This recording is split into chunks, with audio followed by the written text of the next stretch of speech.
Je m'appelle Luc Arens, je suis diacre permanent de l'archidiocèse de Malines-Bruxelles. Je suis marié, grand-père, papa. Ma profession est celle d'être pédagogue et je me suis spécialisé en pédagogie catéchétique, pédagogie religieuse, par conviction autant que par formation. Cheminement. C'est vraiment ce que le Christ fait à Emmaüs. Il prend son temps et il commence par marcher dans la direction des gens. Quelle est la direction des deux d'Emmaüs? Cléophas et l'autre c'est chacun d'entre nous. Quel est le sens de leur marche? C'est de tourner le dos à la résurrection, de tourner le dos à l'évangile qui a été vécu, de tourner le dos à la communauté chrétienne qui, par peur, est rassemblée quelque part dans un cénacle. Et le Christ, attitude catéchétique fondamentale, est capable, donc nous devons, à mon sens, vivre ça, être capable d'aller sur le chemin de la vie des gens et de prendre du temps. C'est la raison pour laquelle les théologiens de la catéchèse ont appelé ça catéchèse de cheminement. C'est le Christ à Emmaüs, faire du chemin avec les gens là où ils sont. Et la principale tâche catéchétique, je pense, c'est de rendre l'humanité plus humaine. Et dans ce contexte-là, il y aura, parce qu'on ne doit pas non plus cacher son drapeau, comme disaient certains, on peut dire ce qui nous anime et pas se prendre pour l'exemple, pour faire comme le Christ. Il est venu vivre sur le chemin des hommes. Il a rencontré Zachée. Quand est-ce qu'on reparle de Zachée une deuxième fois dans l'Évangile? Réponse, jamais. Il y en a dont on parle tout le temps. Il y en a qui, comme Paul de Tarse, qui s'appelait Saul à l'époque, étaient des ennemis. Ils pourfendaient des chrétiens. Ils étaient opposés à ça. Il y en a qui sont restés dans leur religion. Jésus n'a pas converti tout le judaïsme en christianisme. C'est quelques-uns. Ils ont eu beaucoup d'ennuis d'ailleurs pendant des siècles. Voilà. Donc, c'est rejoindre les gens sur leur chemin. Ça, c'est la route catéchétique, catéchèse de cheminement avec les gens, pas à pas, là où ils sont. Et, progressivement, dire des possibilités. Il y a possibilité d'être avec d'autres personnes qui cheminent. Il y a des possibilités de partage communautaire. Il y a des possibilités, groupes bibliques, etc., de découvrir des choses qui sont les bases de notre engagement. Il y a possibilité, même là, on se rend compte, dès qu'on le dit que c'est un stade déjà fort avancé, il y a possibilité que le Christ vivant qu'on ne voit plus et qu'on ne peut plus toucher, nous touche quand même, y compris notre corps, par du pain que l'on peut, et c'est lui qu'on peut accueillir. Mais on se rend compte, quand on est occupé à dire ça, que pouvoir parler de ceci demande un long cheminement, évidemment. Autrement, c'est quoi? C'est, chers enfants, vous allez bientôt faire votre première communion. Vous allez recevoir Jésus par le pain. Bon, d'accord, mais si ça se base sur aucun cheminement, ça veut dire quoi tout ce truc-là?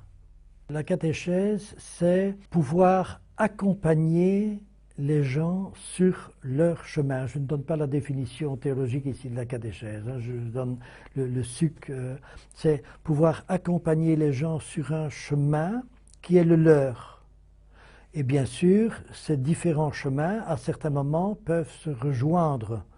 Et il y a des lieux le long du chemin pour faire halte. Il y a des lieux pour se partager des expériences. On appelle cela catéchèse de cheminement parce que c'est la possibilité de faire du chemin personnellement et ensemble. C'est pas ou, c'est et. Avec le service de la catéchèse de Bruxelles, donc depuis les années 80, toutes nos recherches tournent autour de ce qu'on a appelé la catéchèse de cheminement.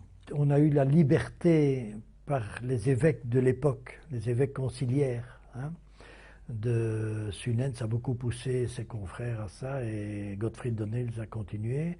On a pu créer, chercher catéchétiquement dans tout azimut, ils faisaient confiance, quoi. C'était pas, oui, vous pouvez faire des recherches, mais dans ce domaine-là, ou bien faites les recherches que vous voulez, évidemment, mais ne les publiez pas parce que ne rendez pas ça public. Bon. Donc, vraiment, on a pu, par exemple, à Bruxelles, l'évêque auxiliaire à l'époque, donc l'archevêque était Gottfried Donnels, l'évêque auxiliaire c'était Paul Lano, qui a dit, écoutez, vous avez une équipe avec des pédagogues, des théologiens, etc. Vous êtes autonome. Vous savez ce que c'est la mission catéchétique de l'Église.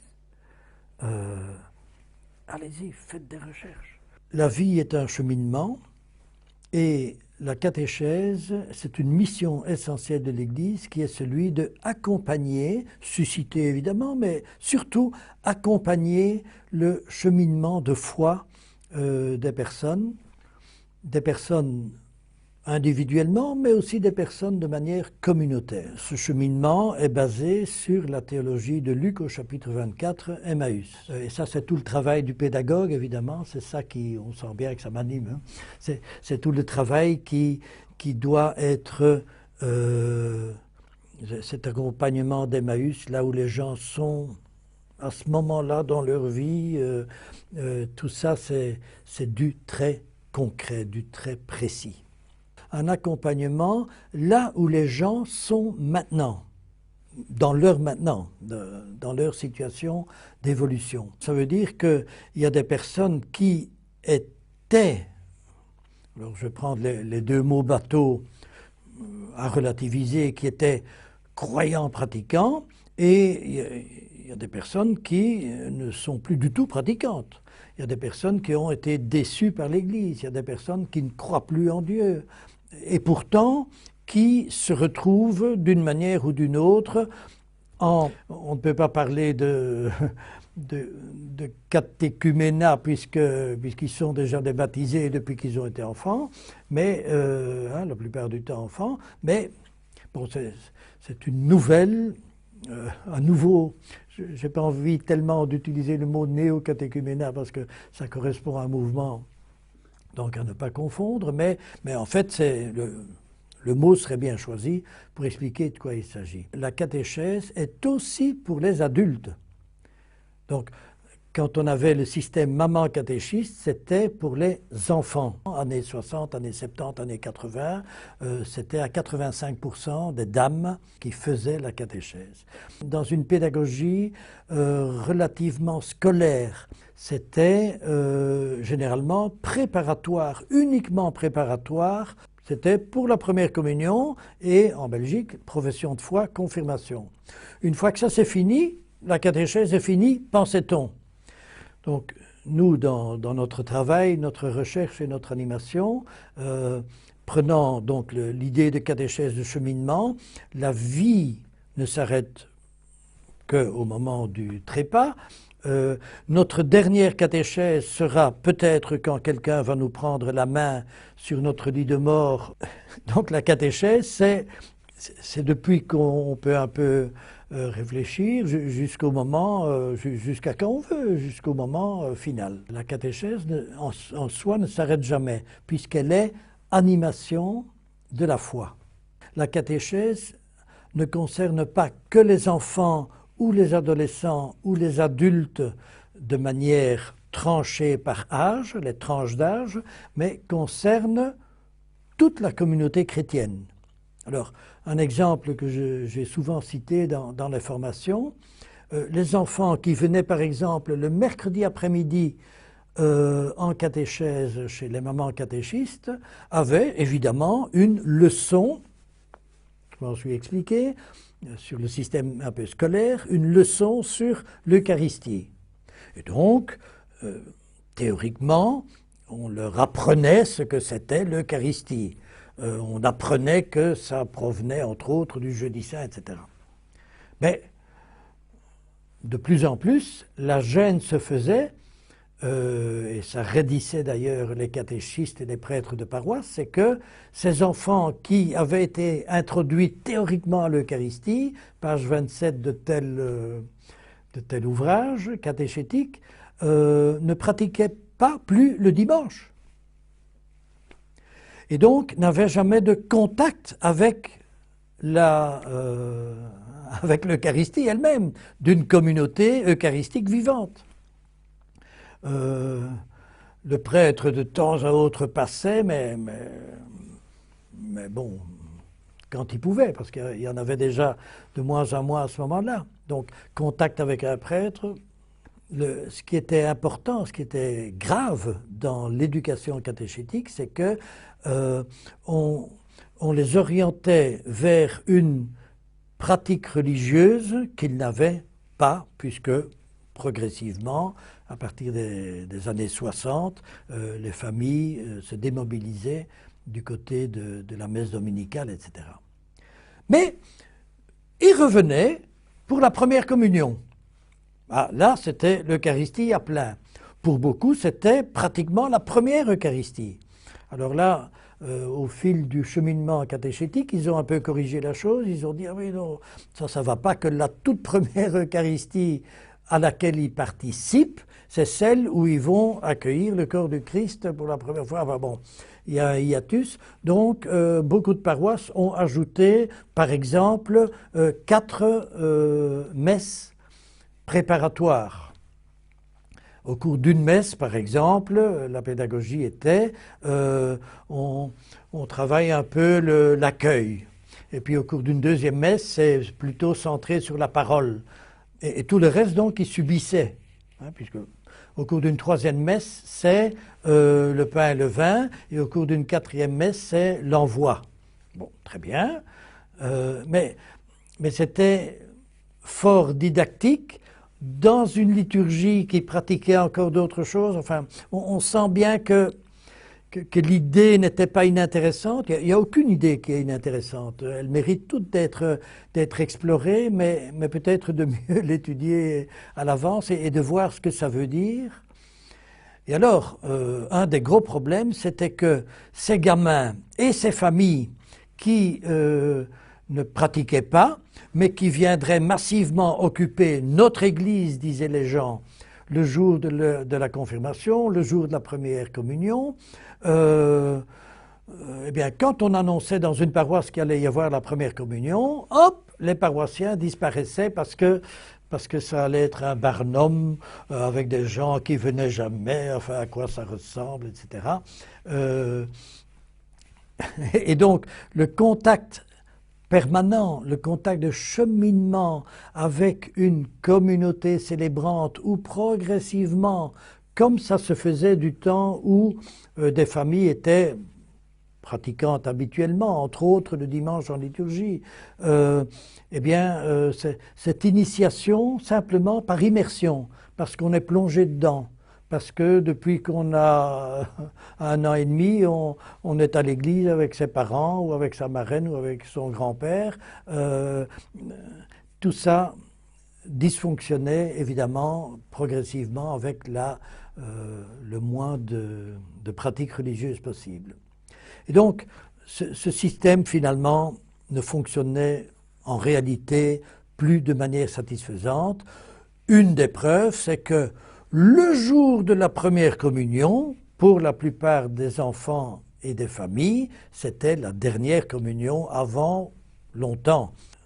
On a remarqué par la suite, ça c'était même une surprise pour nous, que au fil des rencontres, on s'apercevait que des parents de ces enfants n'avaient jamais vécu la première communion. Et que, évidemment, personne n'y pensait, ni nous ni eux. Mais avec tout un cheminement avec leur enfant, parce qu'il y aura une catéchèse non seulement pour les enfants, mais pour les familles, catéchèse familiale, catéchèse plus communautaire, les parents se sont rendus compte que certains, en tout cas, pas tous, mais que ça pouvait vraiment les enrichir, les nourrir, les intéresser.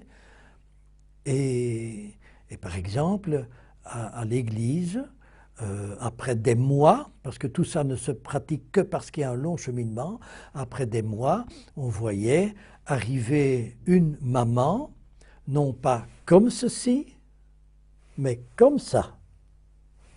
Et donc, elle montrait qu'elle n'avait pas encore communié. Du coup, après, parce qu'elle n'avait jamais dit ça, du coup, après, à la fin de la messe, tiens, madame, c'est magnifique. Bon, puisqu'on lui avait donné la bénédiction comme pour les autres, et il s'était bien rendu compte que ça ne concernait pas que les enfants. Alors, mais oui, dit-elle, je pense de plus en plus, moi aussi j'aimerais vivre cela, c'est ce que vous appelez la première communion, dit-elle, mais je n'aimerais pas le vivre le même jour que mon enfant. Bien sûr, le cheminement n'enlève pas les âges, évidemment. Bon. J'essaye de montrer d'où surgit, c'est de la pastorale de terrain, autant que de la recherche biblique et théologique, que vient l'idée de... on doit assurer l'accompagnement de la foi, qui est une mission essentielle de l'Église, autrement, pour les gens tels qu'ils sont. Comme le Christ à Emmaüs, qui est capable de tourner le dos à Jérusalem, c'est-à-dire à sa mort et à sa résurrection, parce qu'il y a quelque chose de plus important pour lui que lui, c'est l'homme dans son chemin où il est pour l'instant. Et voilà. Alors ça change tout. On devient une église catéchisante au service des personnes. J'introduis une nouvelle idée maintenant qui a été entre autres théologiquement fort développée par mon collègue André Faution, un des invités. Donc André Faution qui dit attention, la catéchèse c'est non seulement la mission de certaines personnes, les prêtres tout seuls au départ avant le concile, les mamans catéchistes, quelques personnes choisies, formées, certaines oui, d'autres non. Avec Faution et d'autres, on passe à une autre dimension, c'est la catéchèse non seulement pour toute la communauté, mais même on va plus loin, catéchèse par la communauté. Alors, ça c'est une notion qui a été très très peu et mal comprise. Parce que, évidemment, les gens étant avec l'idée du prêtre et des mamans catéchistes, ils ne se voyaient pas faire quelque chose tous les mercredis, enfin ce n'était pas leur engagement, c'était pas, et puis c'était pas dans la semaine, eux viennent seulement le samedi soir ou le dimanche. Bon, alors qu'est-ce que ça veut dire? Alors par exemple, en paroisse, je disais ceci, aux paroissiens qui étaient là le samedi soir et le dimanche à la messe. Je disais, tiens, mardi prochain, dans 2-3 jours, il y aura ici dans la paroisse une invitation pour les familles qui désirent que leurs enfants vivent leur première décommunion. Et nous savons bien que beaucoup n'ont pas la pratique, la chance que nous avons d'être nourris par le Christ régulièrement chaque semaine. Alors, or, je vais, moi qui vais animer leur réunion, moi responsable de la catéchèse de la paroisse, je vais leur dire que c'est vraiment une rencontre importante. Cette rencontre de chrétiens, de personnes qui veulent cheminer de ce côté-là le dimanche. Et je vais les inviter. Il se peut, dis-je aux paroissiens habituels, il se peut que l'une ou l'autre personne prenne ça au sérieux et soit là dès samedi ou dès dimanche prochain. Eh bien, ça, c'est votre mission catéchétique. Vous êtes catéchiste. Pourquoi? Parce que ces gens vont venir. C'est la première fois depuis longtemps, peut-être même certains jamais, qu'ils ont mis les pieds dans une église. Bon, donc... Ils ne savent pas où ils doivent aller, est-ce qu'il y a des places réservées comme au théâtre, aucune idée. Ils ne savent pas ce qu'il faut faire, certains ne savent pas signe de quoi. Bon. Et surtout, on leur aura parlé de ce qu'est une communauté chrétienne qui vit de l'Évangile. Ils vont être plongés dans une communauté chrétienne, nous, pour la première fois de leur vie, certains. Et donc, ce ne sera plus « qu'est-ce qu'une communauté chrétienne ?» ce sera « qu'est-ce qu'une communauté chrétienne ?» pour eux. Ils vont le vivre par immersion. Si dès que leur moutard, qui a 5 ans et demi, 8 ans, je ne sais pas quel âge, dès qu'il va dire « Maman, est-ce que c'est fini ?» Si quelqu'un se retourne en disant Chut !» ils verront ce que c'est l'accueil d'une communauté chrétienne. S'ils rentrent et que tout le monde les regarde comme des étrangers, ils verront ce que c'est une communauté chrétienne. Par contre, s'ils rentrent et que quelqu'un autre que moi, le seul qui connaisse ici, leur dit « Ah, bienvenue, vous voulez venir près de nous ?» Ils verront ce que c'est une communauté chrétienne. Nous sommes tous catéchistes. Et en une première rencontre, ils peuvent faire des bonds énormes. Parce qu'il y aura 4 textes bibliques. C'est trop pour eux, mais enfin bon, ça c'est la liturgie dominicale. Il y aura une communauté, il y aura des signes de la foi, il y aura des objets. À la fin, je vais leur montrer un peu ce que c'est une croix, pourquoi est-ce qu'il y a une madame avec une ceinture bleue comme statue, enfin, pourquoi est-ce qu'on met des bougies là-devant. En 1 ou 2 fois, ils auront une catéchèse énorme. Mais surtout, chers paroissiens, une catéchèse de nous, c'est quoi une communauté animée par le Christ? Nous sommes tous catéchistes, la catéchèse se fait pour la communauté, mais aussi par la communauté. Ils peuvent arriver dans un lieu où il y a 7 personnes. Alors s'il y a une intelligence pastorale et liturgique de 7 personnes qui ne sont pas évidemment dispersées dans l'église, derrière, plus ou moins derrière des piliers, mais qu'il y a 7 personnes, ok, eh bien, on est dimanche, c'est le jour du Seigneur, on célèbre l'Eucharistie en communion avec le monde entier, et c'est autour de l'autel ou dans une chapelle. Là, même si vous arrivez dans une église où il y a 7 personnes, il y a un fait communautaire, une vie liturgique, et donc une vie catéchétique à partir de la liturgie.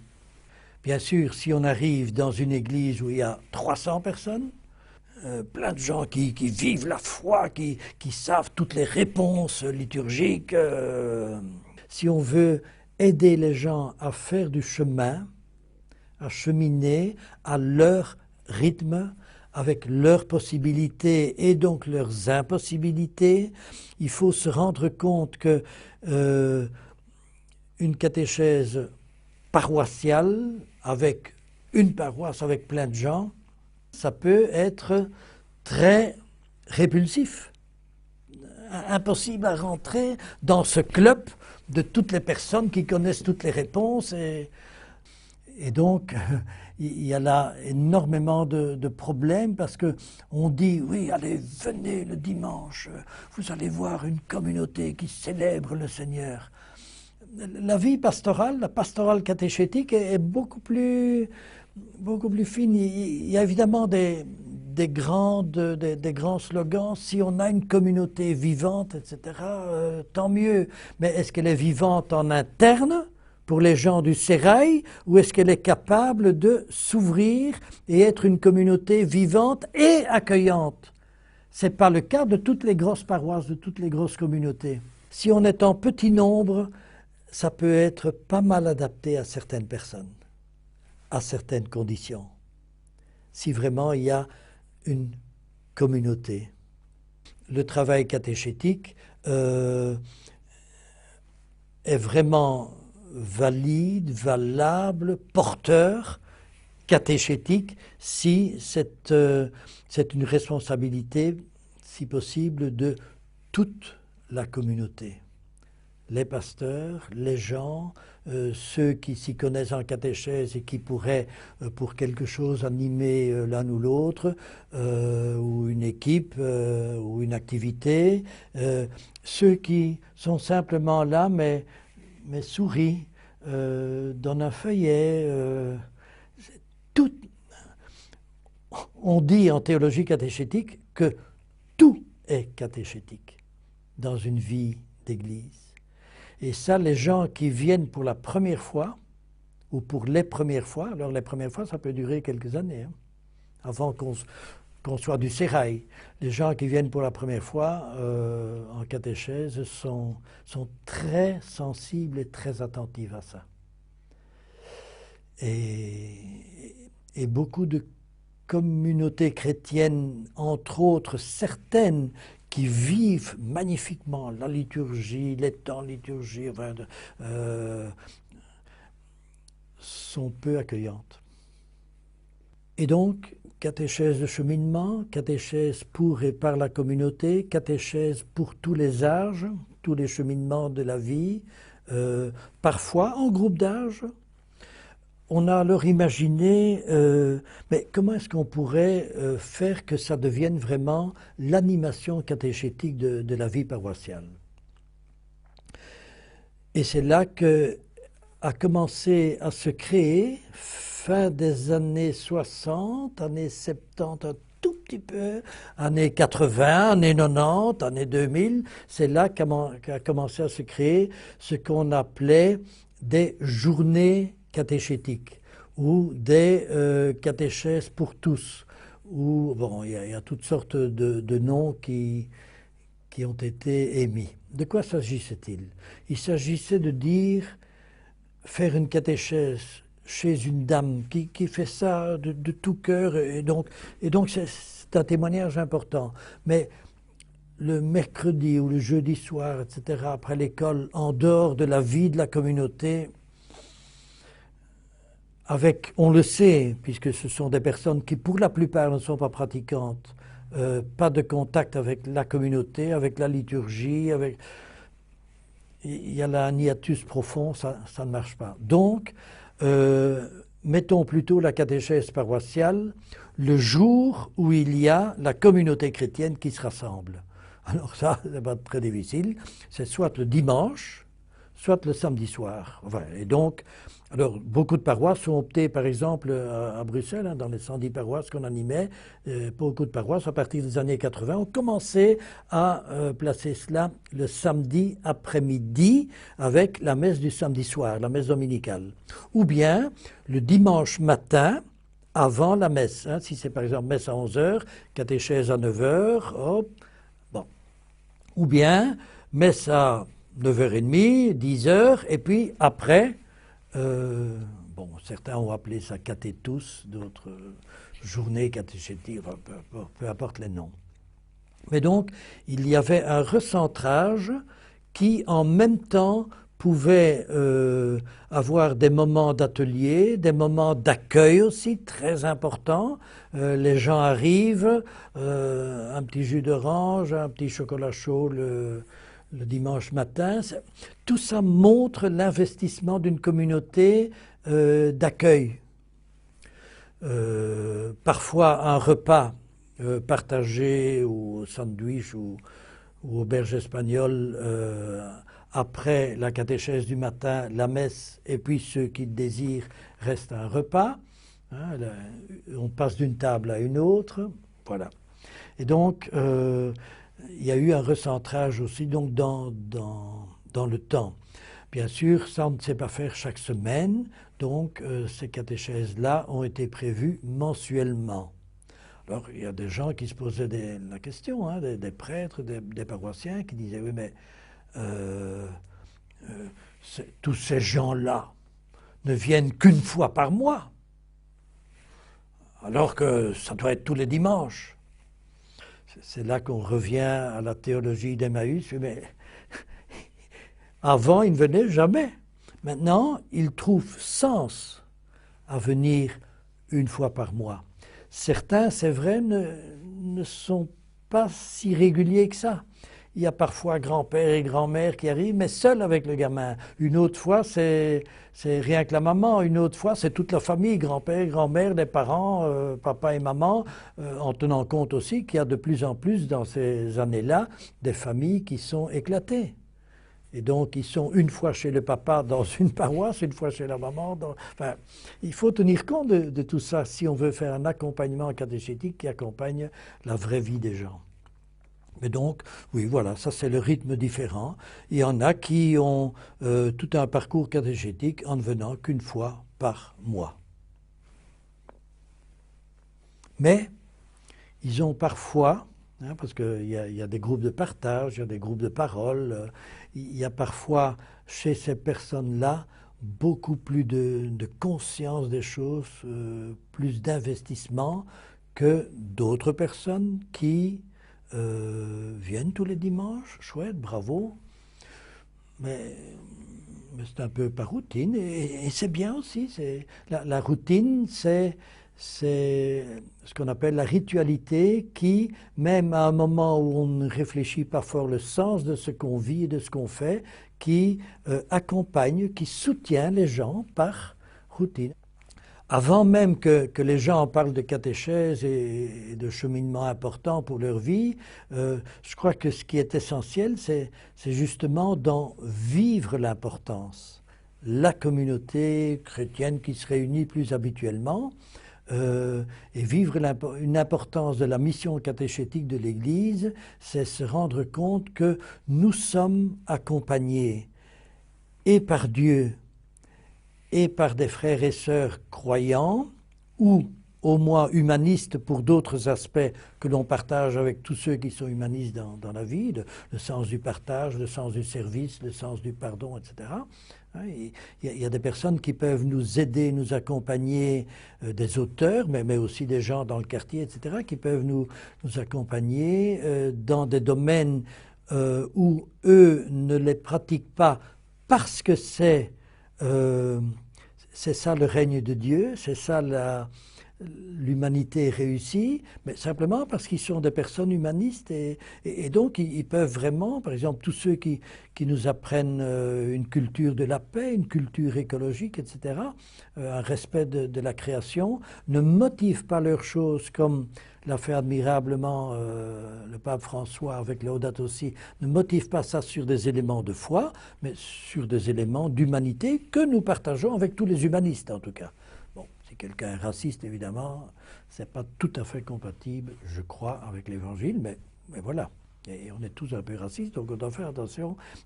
L'Évangile, nous, justement, quelle est l'importance du cheminement de la foi, de l'Évangile et donc de la catéchèse qui nous ouvre à tout ça?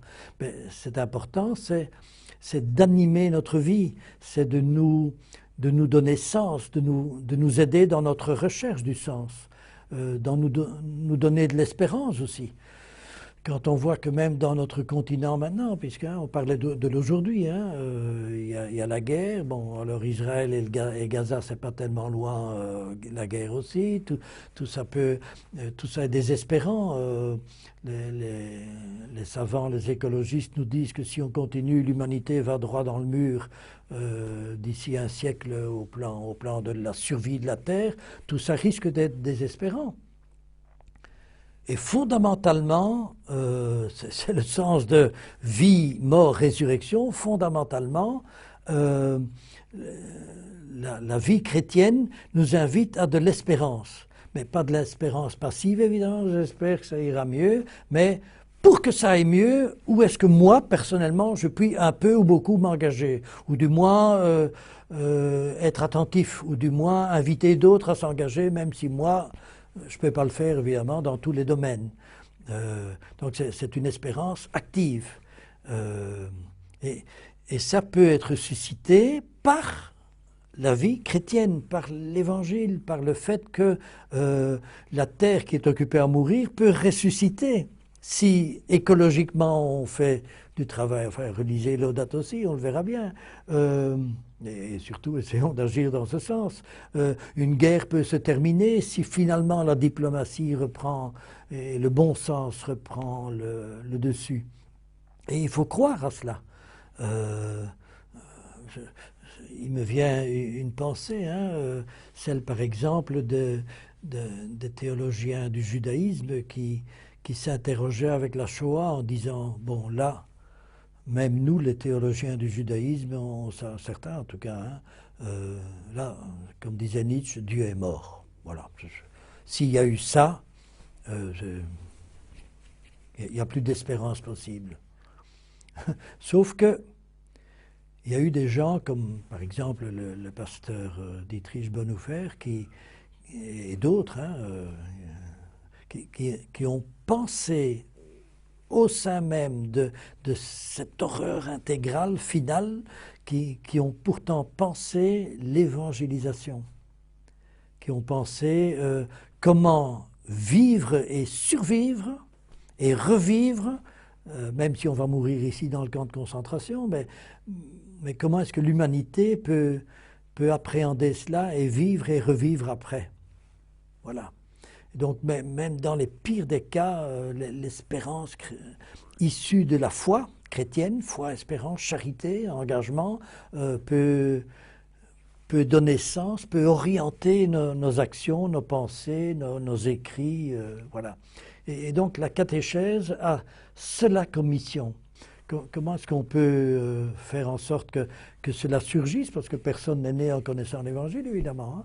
Eh bien, c'est surtout par la vie communautaire qui transmet, pas simplement des connaissances, mais aussi des attitudes, une foi, une espérance, un engagement social également, priorité pour les plus démunis, par la liturgie, par tout ce que vit l'Église, il y a ce qu'on a appelé une dimension catéchétique dans les relations, dans les Eucharisties, dans les autres sacrements, dans les célébrations non sacramentelles, dans ce qu'on se dit, dans les apprentissages et les découvertes, entre autres des homélies, moments catéchétiques importants en liturgie, l'homélie qui fait le lien entre la vie de tous les jours et ce texte bimillénaire, ou même plus, hein, pour les textes d'Ancien Testament. La catéchèse est partout, en fait, dans une vie communautaire, dans une vie chrétienne. La réponse du Christ, hein, elle est au début de l'évangile de Jean, hein, avec les deux là qui étaient disciples de Jean-Baptiste. Alors, grâce à Jean-Baptiste, leur catéchiste, ils découvrent un peu cette personne qui n'ont pas encore exploré, un certain Jésus de Nazareth, qu'on présente comme l'agneau. Suivez-le. Alors, ils vont le trouver, et lui dit tout simplement, non pas « attendez, je vais vous expliquer le coup », il dit « venez et voyez ». Et ça, ce sont vraiment les racines de ce qu'on a appelé la catéchèse par la communauté, pour la communauté aussi, hein, parce que tout le monde doit tout le temps être réévangélisé, hein, retrouver du sens, rechercher les choses, approfondir. On ne connaît pas tout, évidemment, et puis il n'y a pas que le connaître, il y a aussi l'être et le vivre. Venez et voyez.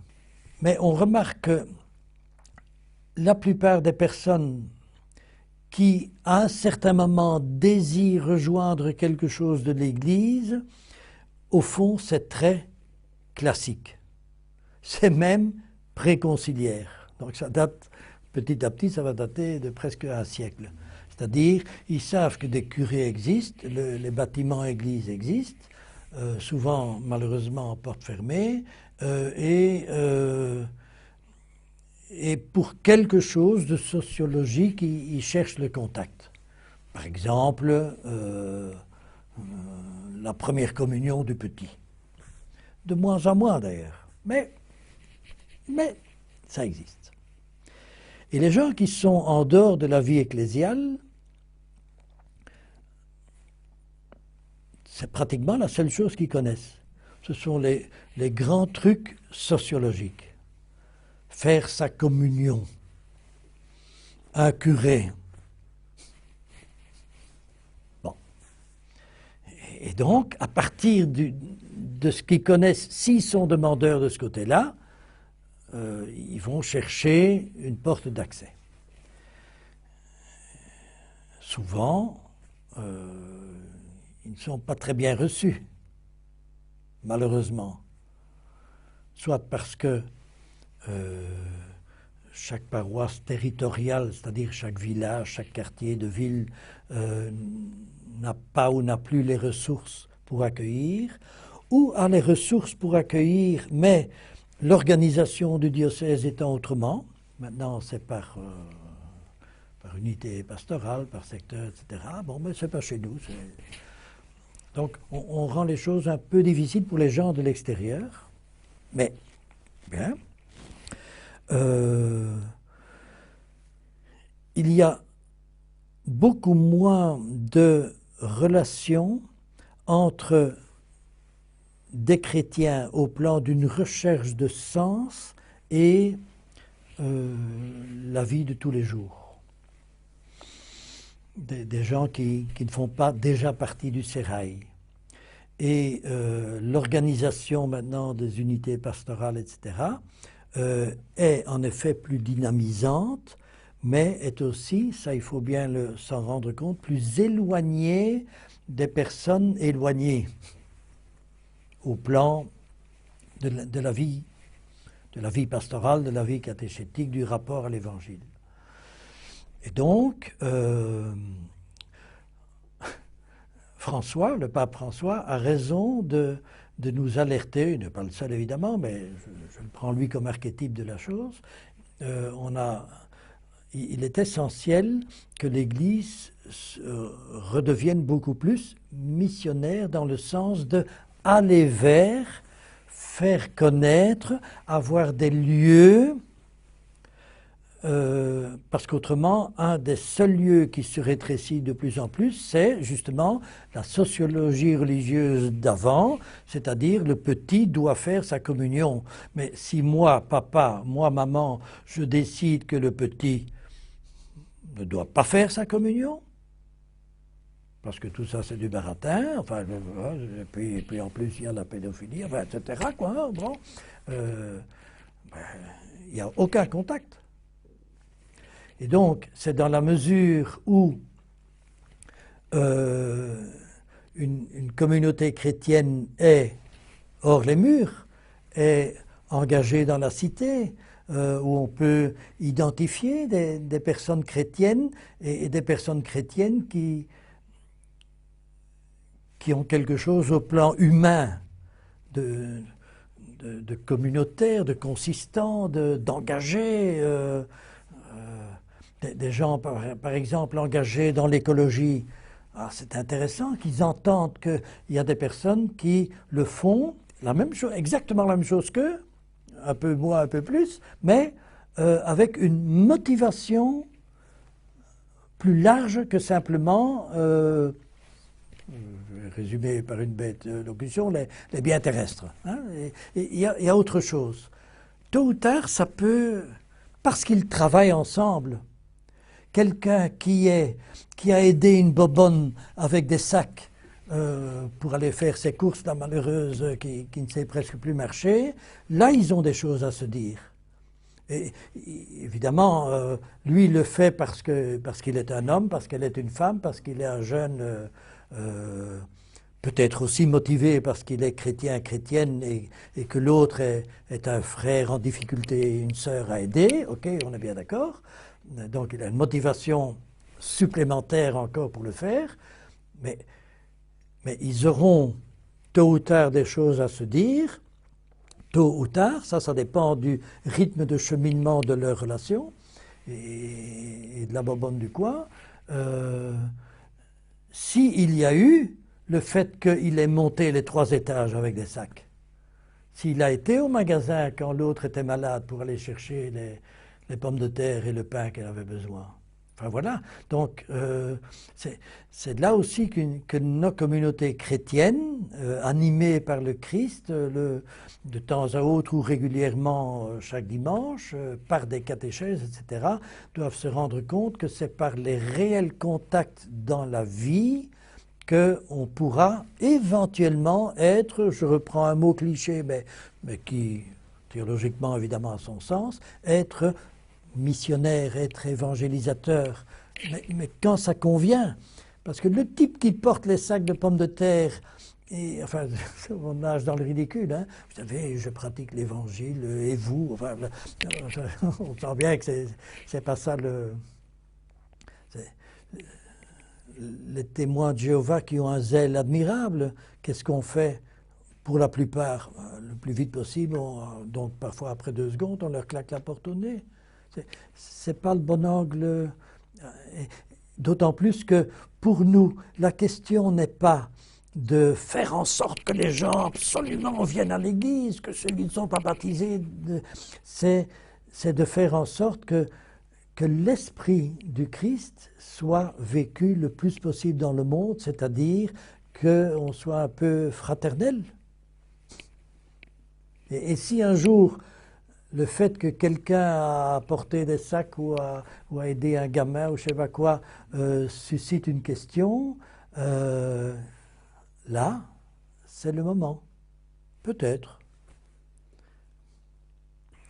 Bon, quelques ouvrages qui peuvent peut-être un peu illustrer les choses. Il y a André Faution qui a écrit, c'est même, je pense, sa thèse de doctorat. Il a écrit sa thèse de doctorat sur la catéchèse dans le champ de la communication. Et ce n'est pas que la communication verbale, ni que la communication théologique, c'est vraiment la communication humaine dont j'ai parlé. Être en communion, communication avec les personnes. C'est l'axe horizontal qui permet un jour de donner droit à la communication dans l'axe vertical, c'est-à-dire avec celui qui nous dépasse quelque peu quand même, avec Dieu. Hein. J'ai beaucoup parlé de catéchèse de cheminement et c'est intéressant parce que ça a été traduit dans toutes sortes de langues. Hein. Catéchèse van de weg, la catéchésis de camino, hein, c'est vraiment sur le chemin, rejoindre les gens au chemin où ils sont. Leur chemin, c'est ça qui est important. C'est pas, il y a un chemin pour vous maintenant, si vous n'y allez pas, vous êtes des mauvais, vous n'avez rien compris, et nous, club fermé, on n'a donc rien à voir avec des mécréants comme vous. Ce n'est pas du tout l'esprit de l'Évangile, ça. Ce qui est important, c'est comment est-ce que nous, l'Église de Belgique, on peut être au service du cheminement des gens et de l'animation de la société pour qu'elle soit un peu plus chaleureuse, plus égalitaire, etc. Et si des gens, à un certain moment, sachant que ça peut aussi être motivé par une dimension de foi, d'espérance chrétienne, si des gens veulent poser des questions, un peu goûter cela pour la première fois de leur vie, on doit être disponible évidemment, mais là où ils sont. Et rejoindre des communautés dès que faire se peut, bien entendu. Mais des lois uniques, hein, c'est le parti unique, quoi. Hein, vous voulez être chrétien, c'est comme ça. Et, oui, mais il n'y a pas de oui, mais. Bon, ici, je fais un peu de théâtre, évidemment. Mais c'est comme ça que c'est comme ça que les gens ressentent les choses. Hein. S'il faut mettre un nez rouge, eh bien, on met un nez rouge. Et tout le monde ne doit pas mettre un nez rouge. S'il faut accompagner 2-3 couples à une retraite, eh bien on accompagne 2-3 couples à une retraite. Si on veut un jour aller voir, pas le dimanche évidemment quand il y a d'autres personnes, mais il faut aller voir ce que c'est une église, parce que des gens sont curieux, on va voir une église. Enfin, voilà. Pour passer à ce type de catéchèse, par exemple, moi, dans ma paroisse, j'ai mis 15 ans. Parce qu'il s'agit pas, c'est pas venir imposer un nouveau système. Mais ça se passe un peu maintenant. Hein. C'est oui, tout le monde doit. Ok, mais comment est-ce qu'on y arrive? En forçant les gens? C'est la meilleure façon pour qu'on n'y arrive pas. En cheminant avec les gens, oui, d'où cheminement d'ailleurs, en cheminant avec les gens, oui. Et pour certains, ça prend, enfin moi-même, pourtant je ne suis pas tout à fait tout petit ignare en pédagogie catéchétique, j'ai mis 15 ans dans ma paroisse pour vraiment arriver au système qui roulait total, avec des catéchistes formés pour ça, etc. Mais on ne forme pas des catéchistes qui avaient quelques gamins autour de la table. Et encore les filles étaient séparées des garçons, en plus tout au début. Hein, et c'était le mercredi après-midi ou le jeudi soir ou un truc comme ça. Et puis il ne suffit pas de dire, oui, ben maintenant c'est la catéchèse de cheminement, ça sera tout différent. C'est la meilleure façon pour que toutes ces dames, hein, là, à 85% de dames, mais du jour au lendemain, enfin, se sentent un déchet, vous êtes des incapables, c'est pas comme ça qu'il faut faire. Oui, oui, on nous a dit, oui, oui, mais maintenant on dit autre chose. Enfin, ça ne fonctionne pas. C'est faire tout un cheminement avec les gens, mais aussi avec ceux qui sont engagés en catéchèse. C'est ça la pastorale catéchétique. La catéchétique, c'est l'étude scientifique de tout ça. La catéchèse, c'est plus l'engagement de terrain. Et les deux sont évidemment importants. Mais sur ces questions, écoutez plutôt Phocion.